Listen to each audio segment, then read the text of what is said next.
he told me he realized just hours after purchasing that used car that it had problems that he didn't feel like were disclosed to him at the time of sale. And he said he wanted his money back, and losing that money was the final blow in what he describes as a year of being knocked down and told no.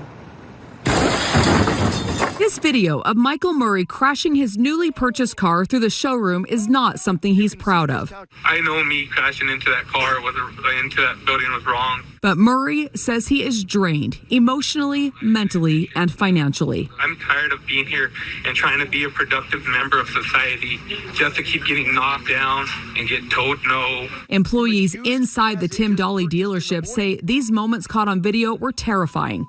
Look at this new drone video and watch as the drone moves closer and then the trailer explodes. The truck flipped just before noon on North Seaside Avenue.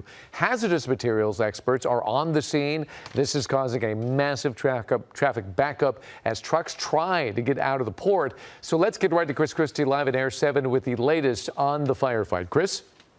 Yeah, that's right, David. And thankfully, those trucks have been allowed to leave Terminal Island. There is now a 1,000-foot buffer zone around this fire because of the concern of combustibility. Those lithium-ion batteries are very flammable, and that container there on its side is in a very precarious position. Now, even the fire trucks are keeping their distance. They are using drone technology to keep an eye on what is actually burning in there and how it's actually behaving inside of that container. But it's not the kind of fire that could be put out with water or foam as we're used to seeing. But hazmat crews nonetheless are standing by in case this spreads. But right now they really are treating this as a wait and see to let this fire basically burn itself out, which, as you mentioned, could take up to 24 hours. And in the meantime, this entire stretch of the Harbor Freeway. Hey guys, it's me here, Comrade Lavender here, and today I'm back another anti-capitalism, true crime, deep dive YouTube video topic. Today I want to do the topic of pure evil, the automotive industry, and the car dealerships files. Deep dive, capitalism, and true crime. So before we get started, all my YouTube videos are related to this topic right now. Other videos I've done on cars or Uber or the trucking industry, the separate videos are going to be on the screen right now. So yeah, along with other YouTube videos that relate to, automation and, technology and stuff. Other YouTube videos that I've made are going to be on the screen right now if you'd like to check them out after you're done watching this. So let's get started on this YouTube video topic. Trouble on the road, the IT about a lawsuit involving some imported tires that can be deadly. Defective Chinese-made tires caused the crash, according to a 328-page lawsuit filed by attorney Jeffrey Colino on behalf of the victims' families. Hangzhou Zanshi Rubber Company, HZ for short. They did it because they put profit in front of safety. The tread separated from the belt, wrapped itself around the axle, and flipped this van. According to the lawsuit, this tire is missing a thin strip of rubber known as a gum strip. It's supposed to be a safety feature to prevent this from happening. Overpricing and affordability. Some sources argue that the current economic climate, alongside disruptions like supply chain issues and chip shortages, has led to inflated car prices, especially in certain markets like North America and Latin America. According to one LinkedIn article, some manufacturers and dealerships are accused of capitalizing on high demand to charge prices well above the manufacturer's suggested retail price, MSRP, making car ownership less attainable for many consumers.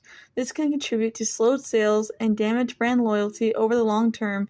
Dealership markups and high-pressure sales tactics, hidden fees, inflated financing rates also contribute to the perception of greed within the industry. This can erode trust.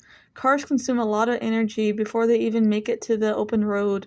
Automotive production leaves a giant carbon footprint because materials like steel, rubber, glass, plastics, paints, and oil, etc., and many more must be created before a new ride is ready to roll. Similarly, the end of a car's life doesn't mark the end of its environmental impact. Plastics, toxic battery acids, and other products may stay in the environment for years to come.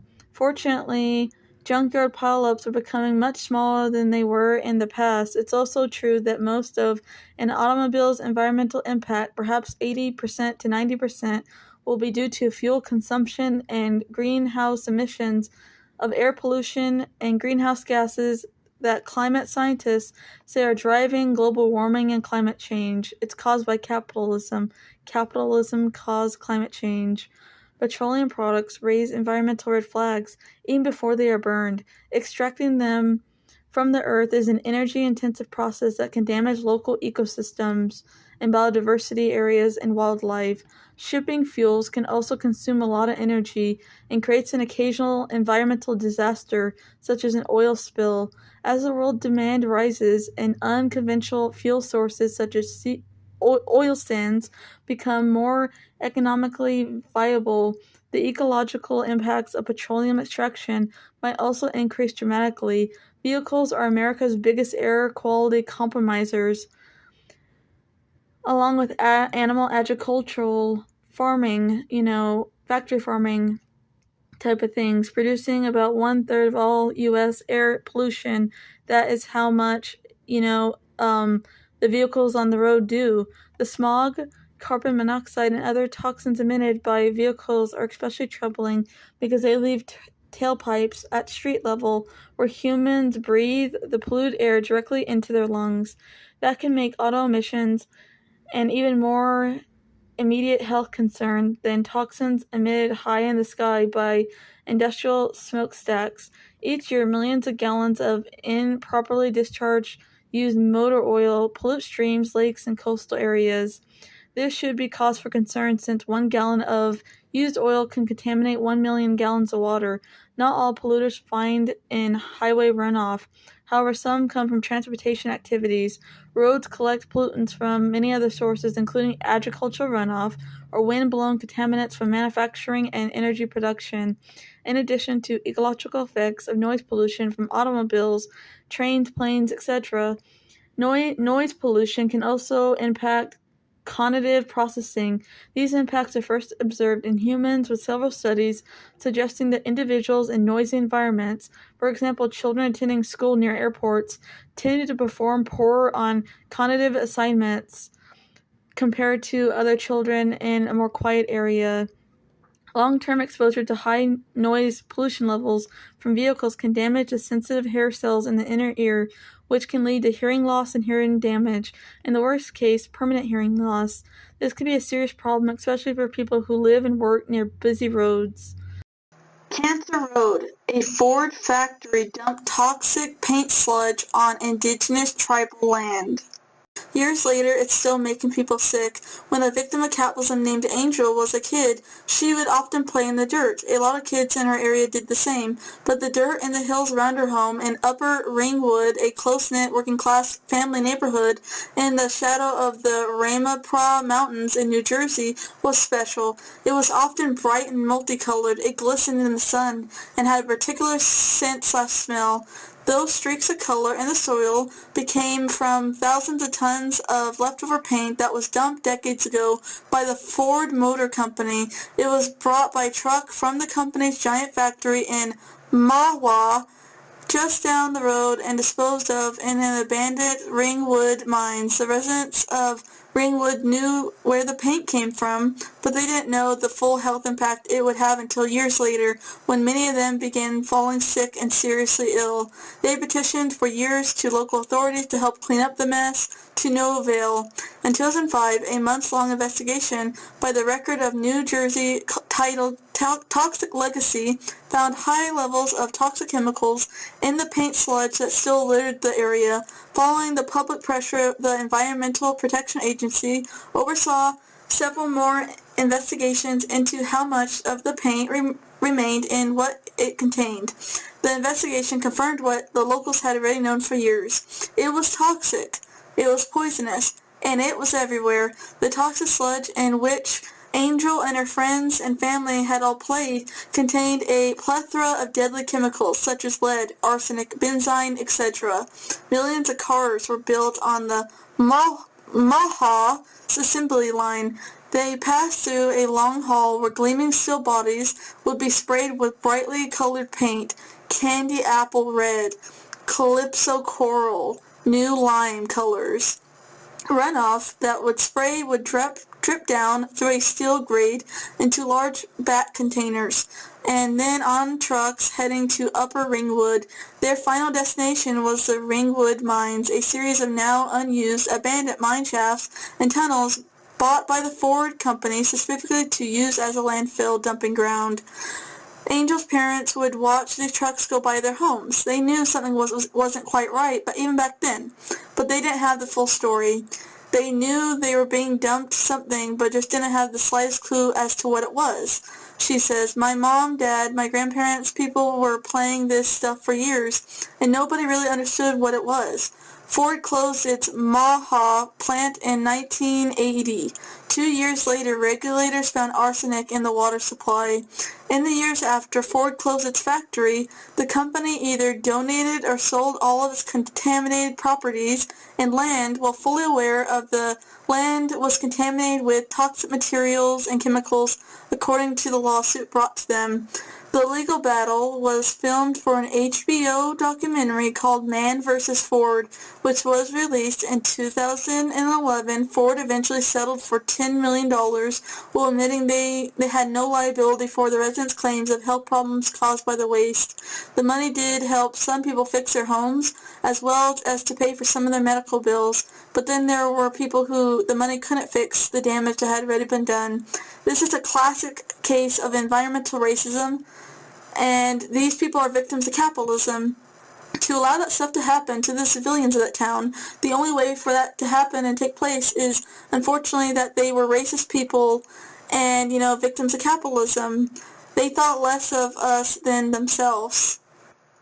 Because capitalism puts profits over the lives of animals, people, and Mother Earth herself, including the environment. Immigrant painters who say employers threaten deportation, get wage theft settlement.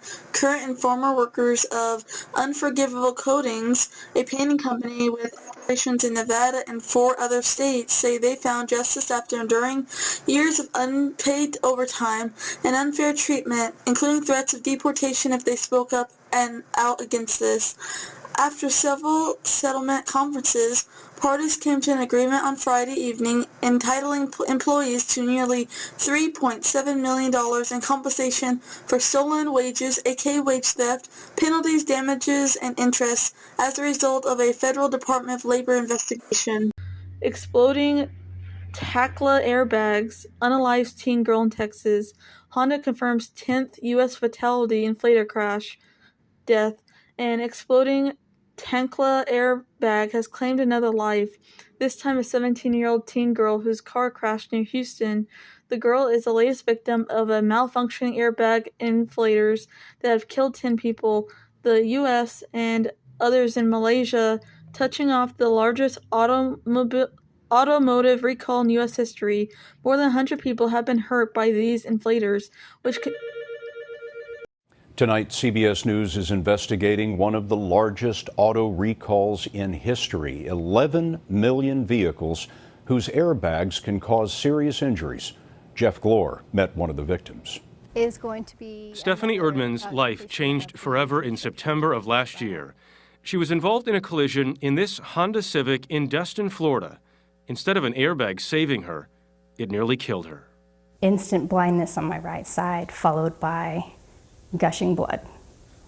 It was terrifying. Yeah, I thought I was going to bleed out at first. The airbag exploded and sent shrapnel into her face. When you see the picture, some people wonder how you survived that. Yes. Do you wonder how you survived? Absolutely.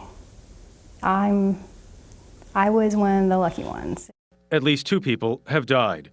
An 18-year-old in Oklahoma and a mother of 3 in Virginia when the airbags didn't perform as designed.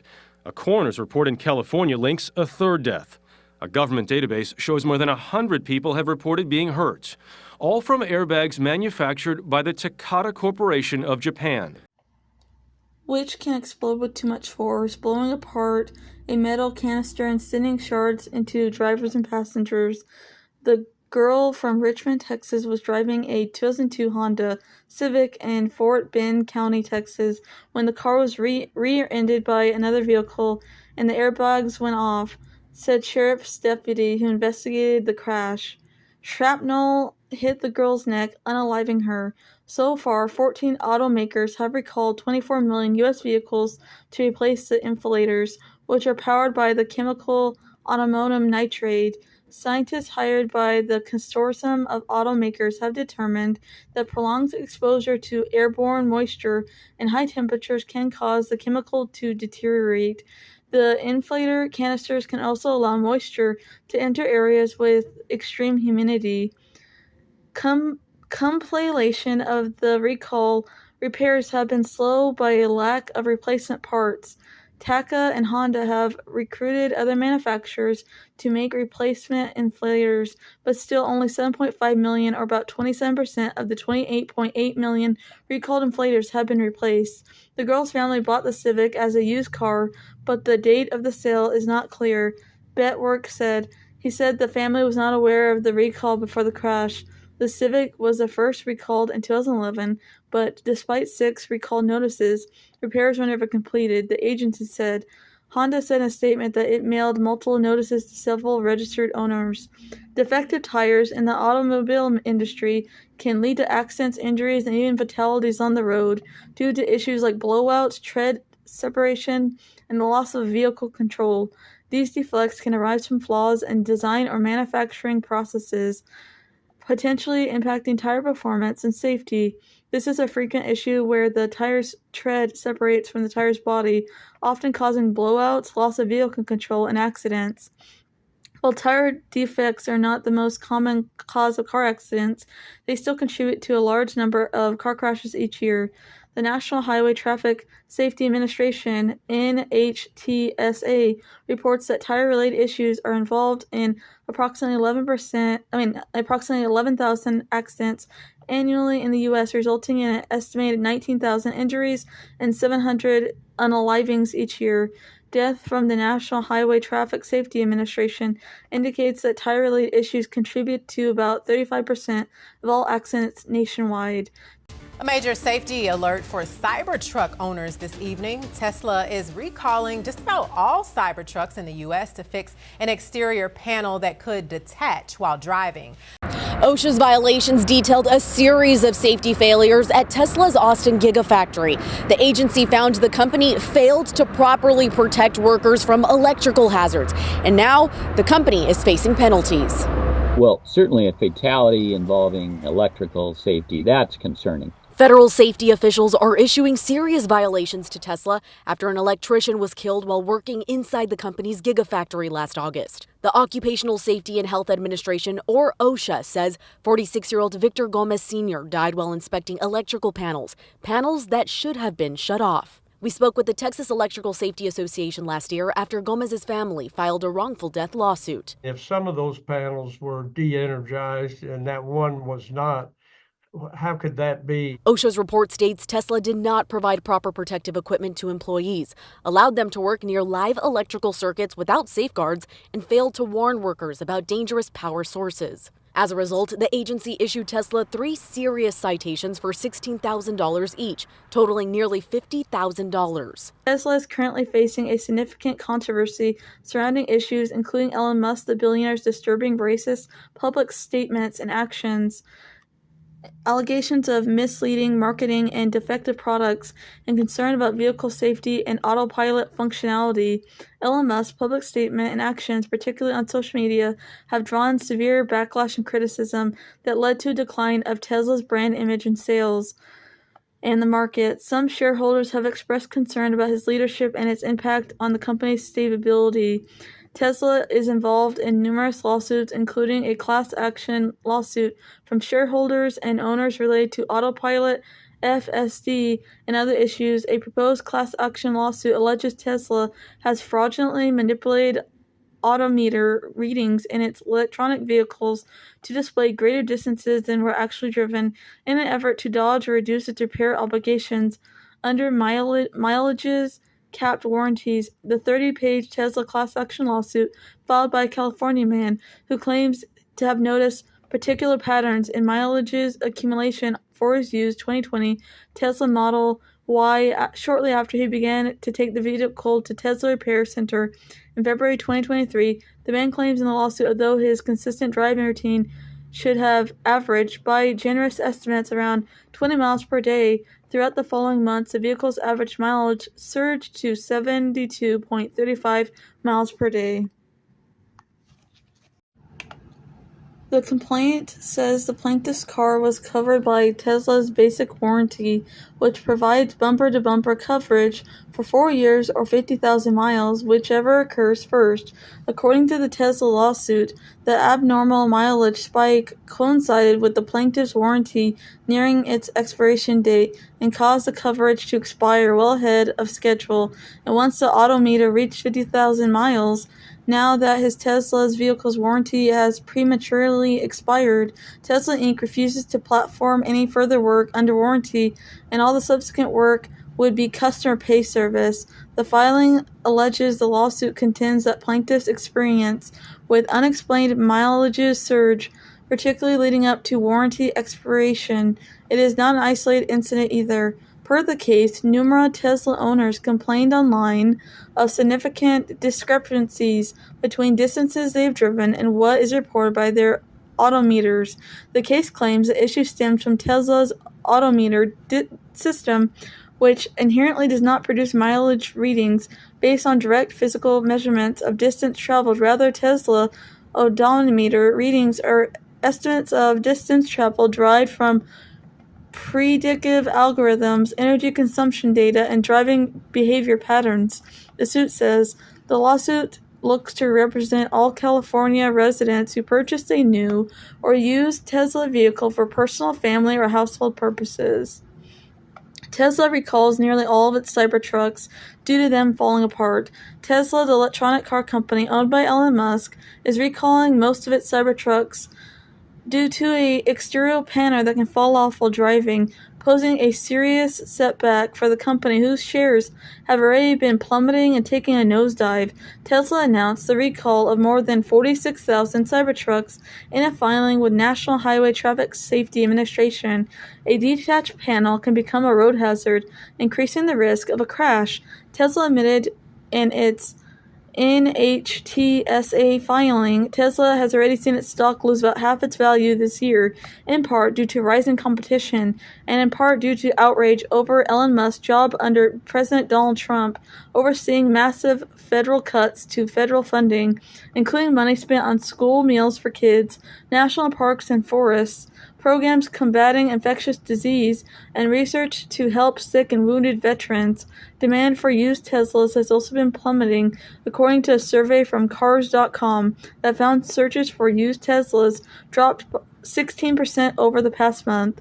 A bizarre plea on Wednesday night from the Commerce Secretary Howard Lutnick for Americans to buy stock in Elon Musk's company massively backfired on him after Lutnick's TV appearance, in which he urged viewers to buy Teslas and promised them that the stock will never be this cheap again.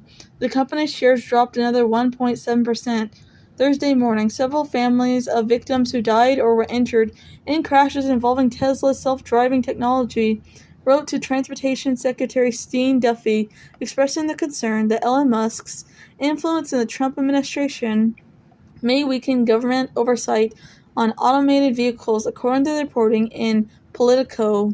Bay Area's newspaper today published and exposed about poor health and working conditions at Tesla's Vermont plant. One Tesla factory worker said this is a life and death situation. Similarly harsh words were said from other, Tesla non-unionized employees. Unions have been trying to get in for years and no luck. He said that everyone knows that Elon Musk won't allow it. And it said that Tesla is the only non-unionized workforce of any major American car company in the U.S. The appetite for Elon Musk's electronic cars attribute to Musk's aggressive production goals and sometimes life-changing injuries in the process. Ambulances have been called more than 100 times since 2014 for workers experiencing fainting spells, dizziness, seizures, abnormal breathing, and chest pains, according to incident reports obtained by The Guardian. Hundreds were called for injuries and other medical issues. I've seen people pass out, hit the floor like a pancake, and smash their face open. They just send us to work around him while he's still laying on the floor bleeding. He was one of several workers who had said they'd seen their coworkers collapse or been taken away in ambulances. We had an associate in my line. He just kept working. Next thing you know, he just fell to the ground. I didn't want the monthly payment because right now it is so hard even just to put food on the table. More customers say they paid a dealer thousands but never received a car. We first told you about a Rosedale woman's experience with vehicle veterans and how she paid them $2,000, then they stopped responding. We have an update on her situation, spoke to another customer who lost even more, and sat down with a company representative to find out what happened to the money. Miss Debra goes by another name. The chauffeuress, that's me. And I love it. But to build her business as a driver and to make it to her day job, she needed a car. The vehicle veterans is on the case. A friend recommended vehicle veterans. She paid them $2,800, then they ghosted. No, this is not a good moment right now. But it doesn't have to end like this. We first spoke with Debra in June, and it didn't end like that. Within a week, a broker who helped start vehicle veterans delivered a car to Debra. A 2012 Chevrolet Traverse, all-wheel drive, LT. When I went to see it and the Spirit of God hit me, and yes, I danced around this vehicle just like Jacob danced. It has over 167,000 miles, several recalls, and error codes. Car dealerships often face controversies. Victims come forward and use car dealer controversy. Victims come forward and use car dealership controversy, Baltimore. The customers say they paid a dealer thousands but never received a car. WMAR2 News reported on vehicle veterans a few weeks ago and how the business took over $2,000 from a Rosedale woman, then left her with an hours-long commute on public transit. A few days later, vehicle veterans delivered a car to Debra Godsey. It broke down almost immediately, and yet she remains optimistic that she'll get it working and running. Others aren't as hopeful. A handful of customers say the company took advantage of them and exploited them as they fight to recover thousands of dollars in hard-earned savings spent on vehicles they desperately needed. Godsey goes by another name, the chauffeuress. That's me, and I love it, said Godsey. But to build her business as a driver and make it her day job at Admiral Mills, she needed a car. A friend recommended vehicle veteran. She said she paid them $2,800, then ghosted them. Vermin Croffey, also known as Vehicle V, and Photo V, a broker who helped start vehicle veterans, delivered a car to Godsey, a 2012 Chevrolet Traverse all-wheel drive LT, but the vehicle has over 167,000 miles, several recalls and error codes. A few days after our interview, the car was back in the shop, and Godsey was back on the bus. She says she remains hopeful. Meanwhile, other customers of vehicle veterans haven't received refunds or vehicles at all. He looked like a good guy that was going to take care of everything. I mean, he even said his goal was to help as many people out there, said Tammy Skinner, who lives in Colbert County. Skinner found a vehicle veterans on Facebook. She saw videos of happy customers and went to Townsend to meet with Coffrey. Vernon's sister was there, and at the desk, she and Vernon put on a good show for me, showing me vehicles that I can purchase as long as I had the money in their hands. How much did you put down on the table? Asked. $10,000, Skinner replied. And where did that money come from? They were asked. My mother, she passed away in 2023. It was my inheritance. Skinner said Skinner paid vehicle veterans on March 21st. To this day, she has no cars, no savings, and no easy way to get to doctor's appointments after being diagnosed with a life-altering disease. She knows several others who gave vehicle veterans money and received nothing in return. So far, the Maryland office of the Attorney General has received 2 complaints about vehicle veterans.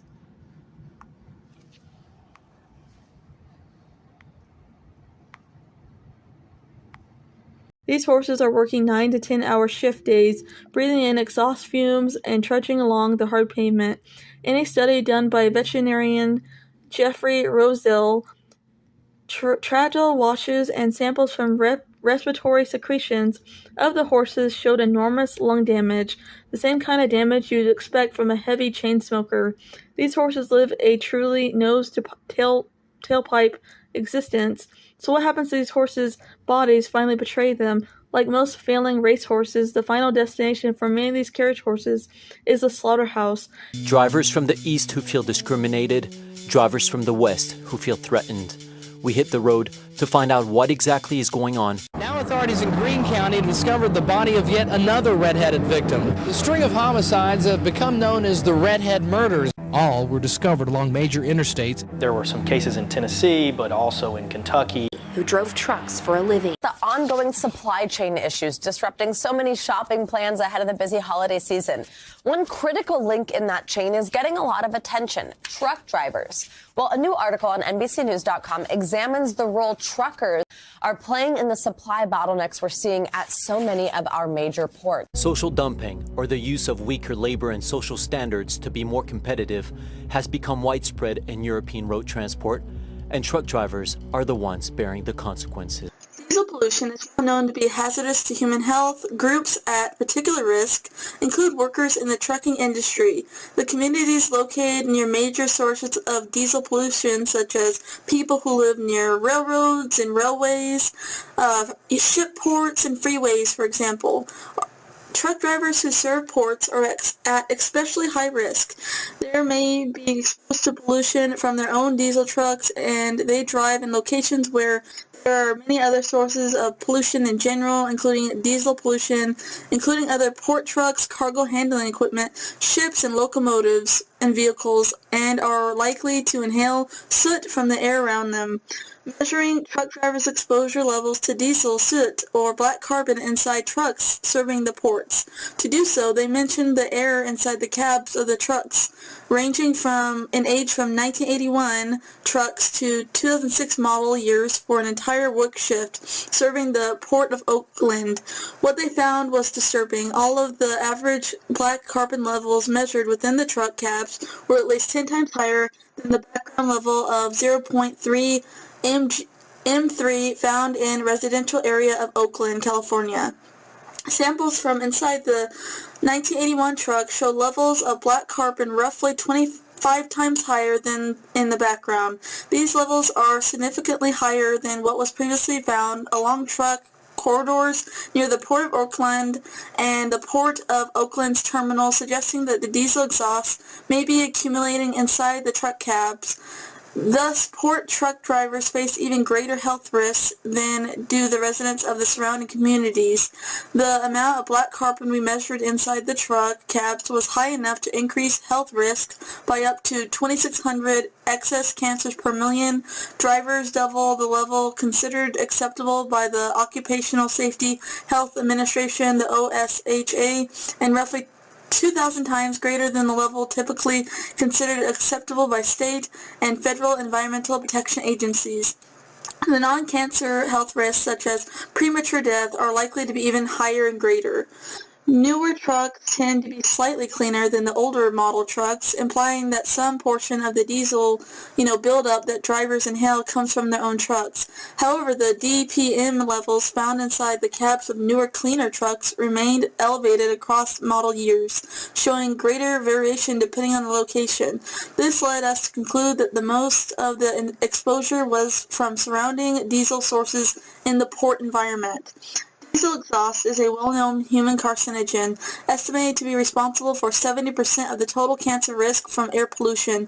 Most notably, the occupational exposure for truck drivers and other workers is associated with lung cancer risks 40% higher on average. In fact, a recent study of U.S. trucking industry found an excess risk of death due to lung cancer and heart disease, particularly among truck drivers. The negative health impacts of diesel pollution affect workers too.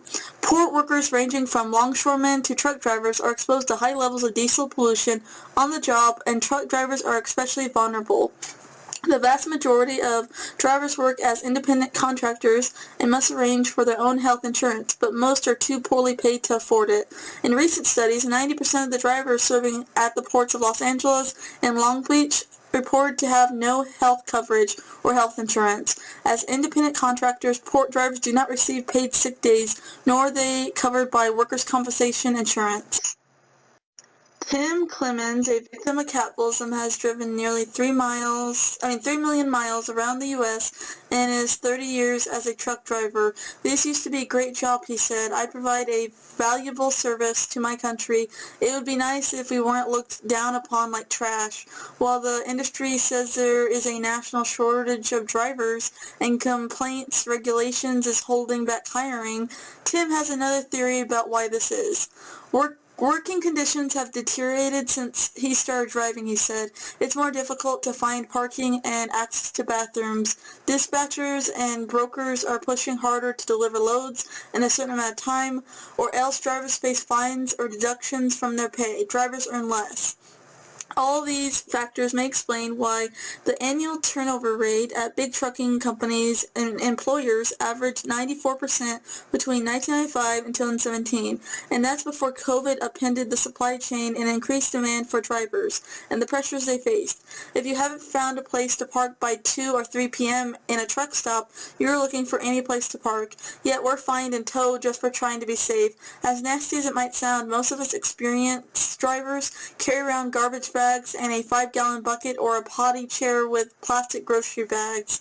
According to the American Trucking Associations, the lobbying organization for large trucking employers, the U.S. has a shortage of 80,000 truck drivers that is disrupting the national supply chain, and the shortages are projected to get worse over the next few years.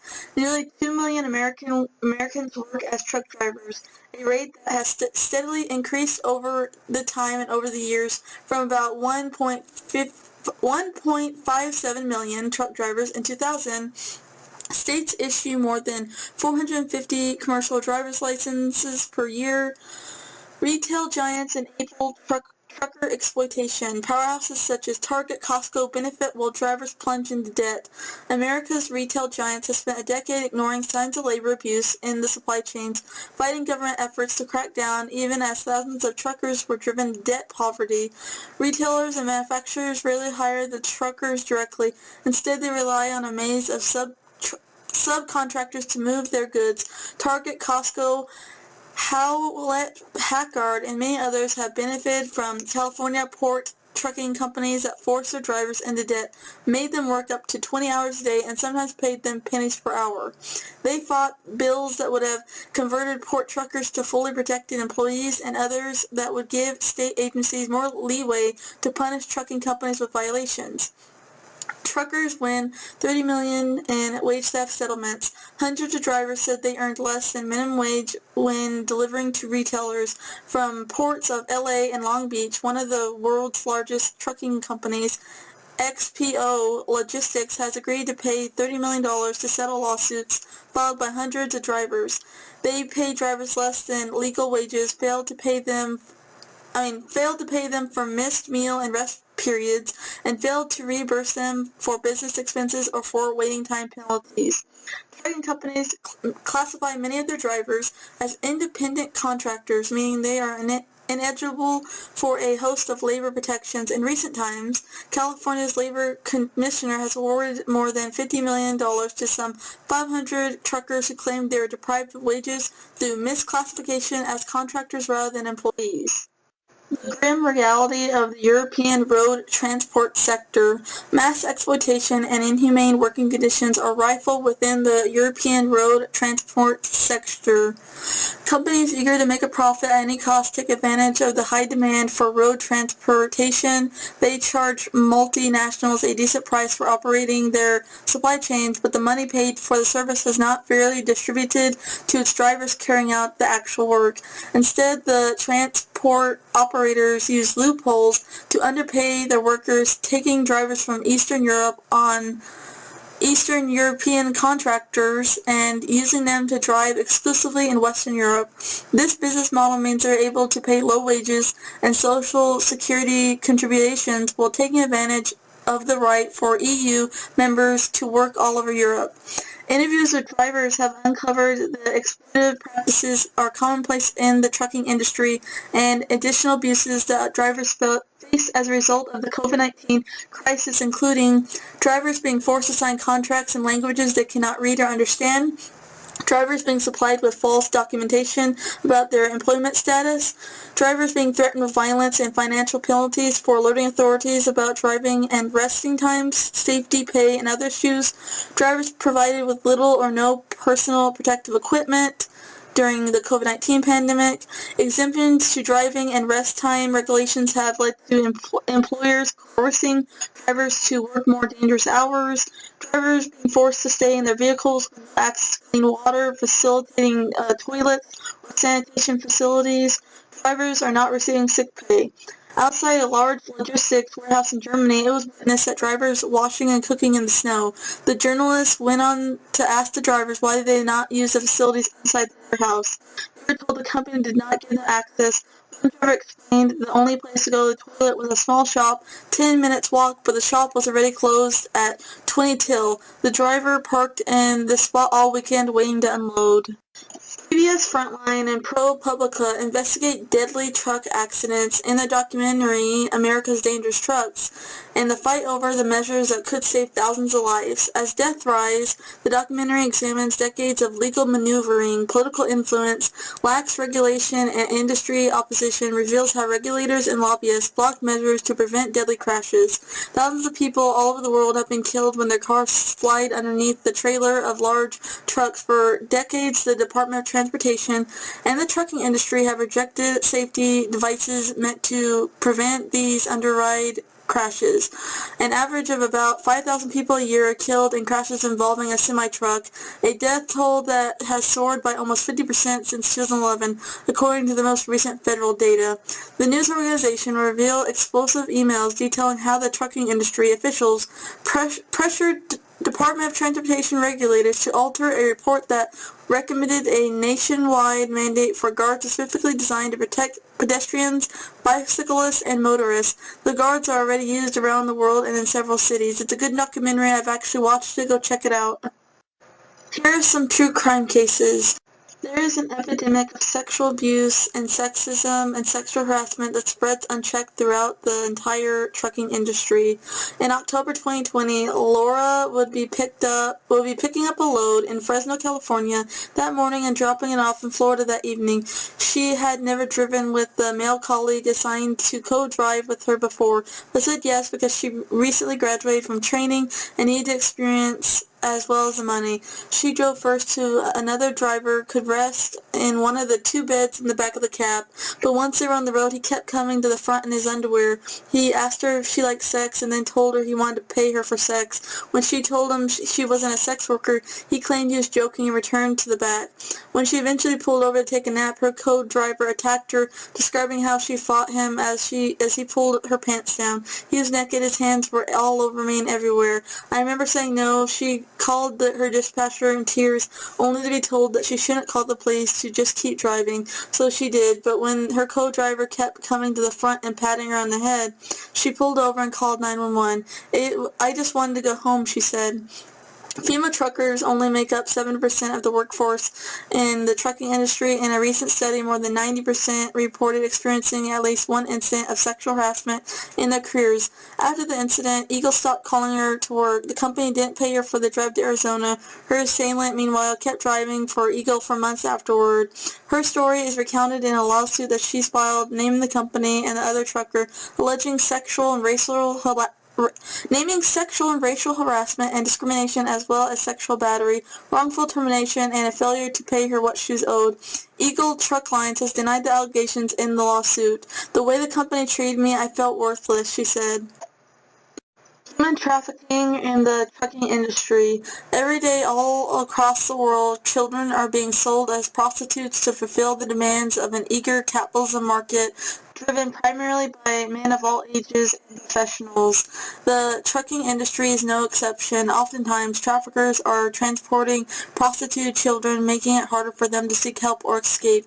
Truck stops are not only convenience stops, but they also provide a place slightly secluded from public view. Truck stops are opportunities to pick up, drop off, or stop for paid sex with prostituted girls. Those girls are known as lot lizards in the trucking community. Runaway and homeless youth are at extreme risk for commercial sexual exploitation and human trafficking at truck stops. 49 years ago, a sniper blew up a semi-truck hauling 20 tons of dynamite, killing the driver. The incident occurred on September 30th, 1970 on I-40 near Springfield, Missouri. According to the reporting from the New York Times, 2 weeks prior to the incident, Teamsters Local 823 had gone on strike against Joplin, Missouri-based trucking company Tri-State Motors, Inc.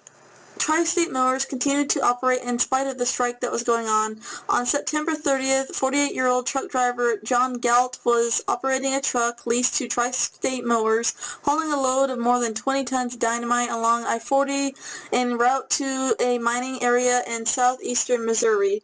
Shots were fired at Galt's truck, triggering a massive explosion that shattered windows 12 miles away in Springfield, Missouri. A crater that was 50 feet wide and 30 feet deep was left on I-40. Fragments of the truck were found for a quarter of a mile from the explosion site. Galt died instantly from the explosion. A witness later reported seeing shots fired from the car and gave police the license plate number. 2 Tri-State Company driver Teamster members, Bobby Lee Shirkler and Gerald Lee Bowden, both 29 at the time, were charged with second-degree murder. Bowden's wife, Sharon Lynn Brodin, was also charged with second-degree murder, although it isn't clear whether she was ever convicted of the crime or not. According to his 1972 appeal, Scholler testified that he did not mean to do any bodily harm to anyone, and he never considered the possibility that it might be carrying explosive dynamite, and he was just wanting to disable the truck. Prosecutors argued that he had been working, with this company, and he should have known that half the materials transported by the Tri-State Motors were explosive. He was later sentenced to 99 years in prison and paroled after only 8 years in prison. The other person, Gerald Bowen, was also convicted on second-degree murder charges and sentenced to 10 years in prison. He was paroled in 1975. Does the trucking industry have a serial killer problem? Truck driving serial killers and the deadly freeways they hunt. It is really the recipe for the perfect crime. Thousands of miles of open road, truckers who are never in one place for very long, and victims law enforcement views as disposable, such as prostitutes or runaways. It's why such big rig murderers have been able to hide and drive in plain sight for decades. At the Flying J truck stop on I-40 in West Memphis, Arkansas, and rumor was spreading among the long-haul truck drivers between grabbing meals and fueling up their big rigs. They spoke about a serial killer said to be among them. It was 2003, and the bodies of missing and murdered women were being found beneath bridges and overpasses, inside cheap motels, and along highway off-ramps. For decades, no one had noticed the pattern of murdered, missing women being dumped along the highway. It is until Terry Turner, a criminal analysis Oklahoma State Bureau of Investigation, began spotting similarities. Years later, a second woman, author and journalist Ginger Strand, took a bird's-eye view of America's highways and freeways, providing the missing context for how the country's roads have become the workplace of serial killer truck drivers and why law enforcement, especially the FBI, had missed it for decades. In one case, for instance, the victim, Vanilla, was a 47-year-old sex worker known for her honeyed voice from her advertisements that went around all over the CB radio. Born in Margaret Holmes Gardner, she was a West Memphis local. In 2003, a UPS letter carrier happened to stumble upon Vanilla's body in Shearsville, Arkansas, left underneath a interstate freeway on-ramp. The remains of 43-year-old Stranda Beard, also a sex worker, who frequented truck stops, were uncovered alongside I-40 on the eastern end of Oklahoma. Each of the women's bodies had shown evidence that their limbs had been bound before they were killed. Over the next 4 months, 4 more women, Vicki Anderson, 45, Sandra Richardson, 39, Patsy Leonard, 23, and Casey Jo Pipestem, were dead. The growing number of victims, who were often white or indigenous sex workers, alarmed Turner. These women were somebody's mom, someone's sister, or someone's daughter, and regardless of the situation they may have found themselves in, no one deserved to be treated that way at all, she told local media. Turner and her network of law enforcement agencies eventually identified the suspect, a trucker named John Robert Williams. After his arrest for murder in a separate case, Williams confessed to killing a total of 12 women, including those Turner was investigating. A few years later, she had published a book, Killer on the Road, Violence and the American Interstate, that would place Turner's work in its proper context, demonstrating how truck drivers became some of the country's most prolific serial killers and how highways and freeways hollowed out a space for murderers to roam. Long-haul trucker is an ideal occupation for a serial killer, and they're on the move again, which gives them the opportunity to dispose of the body. Strange is also interested in determining whether something about the trucking industry itself that could be partially to blame. You're on the road for long, lonely hours, being paid a horribly low wage, by the mile usually, subjected to difficult deadlines and corporate surveillance. And then the conditions in which you live are awful. There's no good sleep, no good food, and you're sitting in a cab all day, sleeping in and out at night. You yourself are always a target for violence and robbery. Despite the creation of the FBI's Highway Serial Killer Initiative, Strand believes there's much more to be done to protect sex workers who are so often the victims of truck-driving serial killers.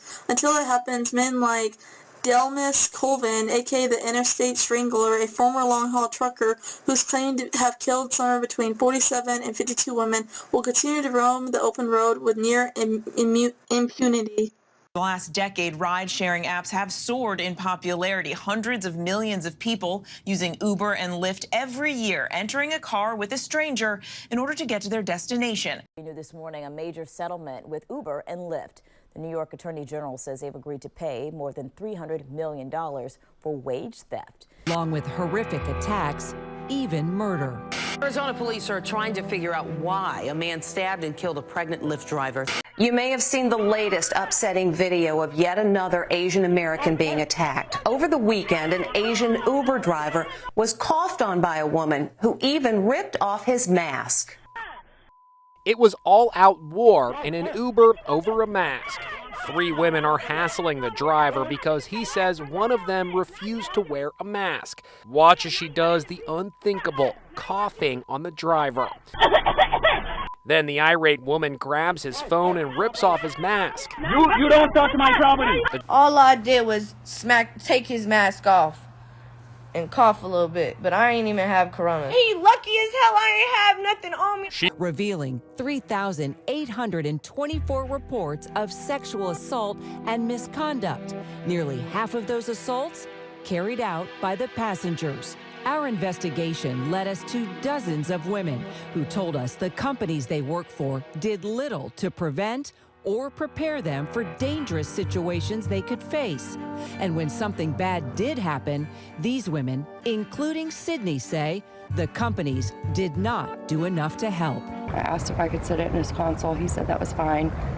I bent down, was getting all my stuff back together. And that is how she thinks the driver drugged her. I started feeling really hot and flushed, and then I didn't recognize where we were. And he started groping me and touching me. One of the things I can remember is being in the back seat. Uber and Lyft are both ride-hailing apps and companies, and both offer insensitive alternatives to taxis and long-established private transportation services. Uber, Lyft, agreed to pay a combined $328 million for withholding money from drivers and committing wage theft against their own employees. Uber agreed to pay $290 million and Lyft agreed to pay $38 million in what a New York Attorney General, Loretta James, called the largest wage theft settlement her office has ever secured. The money will be distributed to cheated drivers who will get back pay along with the mandatory paid sick leave and other benefits. From 2014 to 2017, Uber deducted sales taxes and black car fund fees from drivers' payments when those taxes and fees should have been paid by the passengers. Uber misrepresented the deductions made to drivers' pay in their terms of service, telling drivers that Uber would only deduct its commission from the driver's fare and that drivers were entitled to charge the passenger for any tolls, taxes, or fees incurred. Though no method to do this was ever provided via the Uber driver app, Lyft used a similar method to shortchange drivers from 2015 to 2017, deducting a 11.4% administrative charge from drivers' payments in New York equal to the amount of sales tax and black car fund fees that should have been paid by riders. Uber and Lyft also failed to provide drivers with paid sick leave available to employees under New York City and New York state law or years.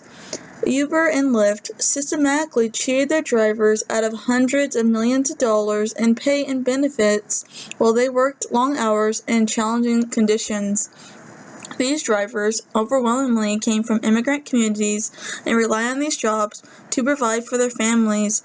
A UC Santa Cruz study found that in their hometown of San Francisco, 78% of app-based drivers are people of color and 56% of them are immigrants. When COVID-19 hit, it became transparent that gig corporations only cared about the bottom line. While workers were left scrambling in the face of a deadly COVID-19 pandemic, gig corporations like Uber petitioned to deny workers access to state unemployment benefits. That means that an entire workforce was forced to choose between risking their lives to pay the rent or sheltering in place in a home that they might lose. While gig corporations refused to protect their workers, they were quick to spend over $200 million on Prop 22, a California ballot measure written for and paid by Uber, Lyft, DoorDash, and other gig corporations. These very corporations spending millions of dollars to deny the majority black, brown, and immigrant workforce access to life-saving benefits and wages were also trying to position themselves as leaders in the fight for racial justice to trick voters to support their campaign. Lyft ran ads quoting Maya Angelou poems and Uber bought billboards stating, "If you tolerate racism, delete Uber," to capitalize on the Black Lives Matter movement. These capitalist companies only care about capitalism profits. They did this shit because it was trendy.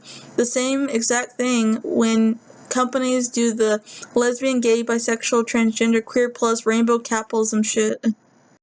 They exploited racial justice movements in an effort to cover up the truth. These capitalist corporations rely entirely on the exploitation of workers, the majority of whom are black, immigrants, and people of color. It's crucial for people to listen to real black and brown drivers who can tell the truth. We understand more than anyone the lengths profiteers will go to build legal loopholes so that they can have full access to our bodies and our labor without any recourse for workers. All too often, these apps are feeding the false promise of stable living to immigrants and people of color. It's what driver activists like to call exploitation through innovation. Uber and Lyft are more likely to fire drivers of color, report says, after passenger complaints. Non-white drivers are suspended or deactivated more often than their white counterparts, according to new research conducted. James Jordan had worked as an Uber driver in Los Angeles for 5.5 years and by the spring of 2022. But in late March, after a flurry of customer complaints, Jordan had found out that his account had been permanently deactivated, leaving the single father of 5, for whom Uber was his only source of income, functionally jobless with no notice. I had done more than 27,000 rides, he says. In 1 week or 10 days, I got more complaints than I had within those 5.5 years. Jordan, who estimates that he earned between $8,000 and $10,000 per month as an Uber driver, appealed to the company multiple times, frantically emailing and trying to get answers and get his account reinstated, but he was told his deactivation was final. One customer alleged that Jordan had tried to hit her with his car. In response, he offered to send the company footage from his dash cam to prove the incident hadn't occurred, but they weren't interested in that, he said. To get companies to respond, you have to relentlessly call, email, and visit the hub office and pray that you're lucky, says Nicole Moore, president of Rideshare Drivers United, a rideshare driver association based in California. For drivers who don't use English, there is no route forward. It's an exercise in wearing people down until they give up. Of the 810 drivers surveyed, 69% of non-white drivers said that they had faced either permanent or temporary deactivation, as opposed to only 57% of white drivers. Drivers who didn't speak English or were not entirely proficient in English were also more likely to have their accounts deactivated than those who spoke the language fluently. Uber reports 141 rapes, 998 sexual assault incidents overall in 2020, despite COVID-19 pandemic ridership decline. Uber received 3,824 reports of sexual assault and misconduct from 2019 to 2020, according to the report, the second of its kind, facing increasing scrutiny on the heels of lawsuits from riders alleging they were sexually assaulted by drivers. More than 80,000 drivers have also been removed from the app to date due to continuous criminal and motor vehicle checks, the report said. Lyft admitted it recorded 4,000 sexual assault claims in its long-awaited report during rides from 2017 to 2019, including 1,800 reports in 2019 alone.